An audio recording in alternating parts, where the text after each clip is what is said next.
Hi, Jayson Sidhu here again, North Delta's real estate expert, and today I'm excited to bring you a market update for July 2019.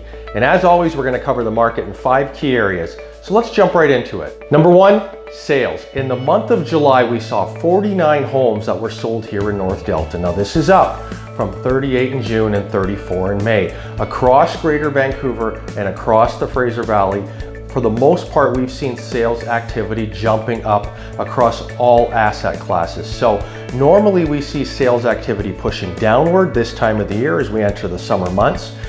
So to see sales activity jump up in July is actually very unnormal. And so in a year of unnormal market behavior, July sales activity only continues to add to that. Something we're going to follow very, very carefully.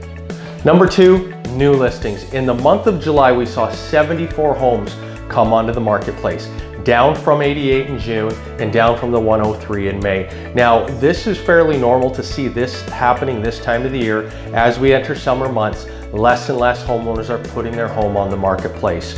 This time last year, we saw 70 homes come onto the marketplace. So overall, new listing behavior is up by about 6%. Number 3, active listings. At the end of July, we saw 217 homes that were on the market here in North Delta, down from 238 in June and down from 225 in May. Now again, no surprise, this time of the year, we're seeing less and less homeowners putting their home on the marketplace, coupled with the bump in sales activity, and we've actually seen overall inventory actually coming down. This time last year, there was 200 homes that were on the market here in North Delta. So overall inventory is still up by about 4%. Number 4, the sales to active listings ratio. How is our market performing expressed as a percentage of homes sold? Well, remember, in July, we saw sales activity actually bump upward, and overall inventory or new listings was actually down. So this number is going to push up.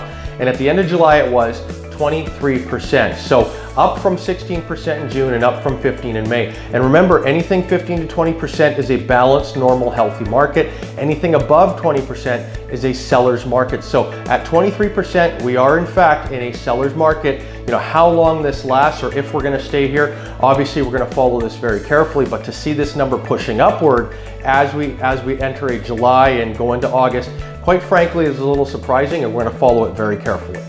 And finally, number 5, the benchmark price. What's happening with the value of our homes? Well, at the end of July, the benchmark price was $881,000, down from the $888 in June and down from $892 in May. Now, a little surprising, frankly, considering that sales activity pushed upward. We saw less and less homeowners putting their home on the market. The law of supply and demand would suggest that actually the benchmark price would actually push upward, but this is a 1-month indicator, and so we want to follow this very carefully as we push into August. My expectation is we'll probably see more of the same. We've seen downward movement in the benchmark price across most sectors in Greater Vancouver and the Fraser Valley, and it's likely we'll see more of the same as we push into August. This time last year, the benchmark price was $958,500. So overall, the value of our home is down about 7.2% from this time last year. So that's your market update for the month of July for North Delta real estate. Again, we're going to follow the market very carefully as we push into August. August tends to be a quieter month. The nicer weather, kids are on vacation, and everybody's kind of enjoying the weather before we get back to school. So if you've got any questions about your home or about the market, if you want to put a plan together as we start to get to the end of summer and enter fall, feel free to reach out to me. I'm always happy to help, and I'll look forward to seeing you next month. Thanks again.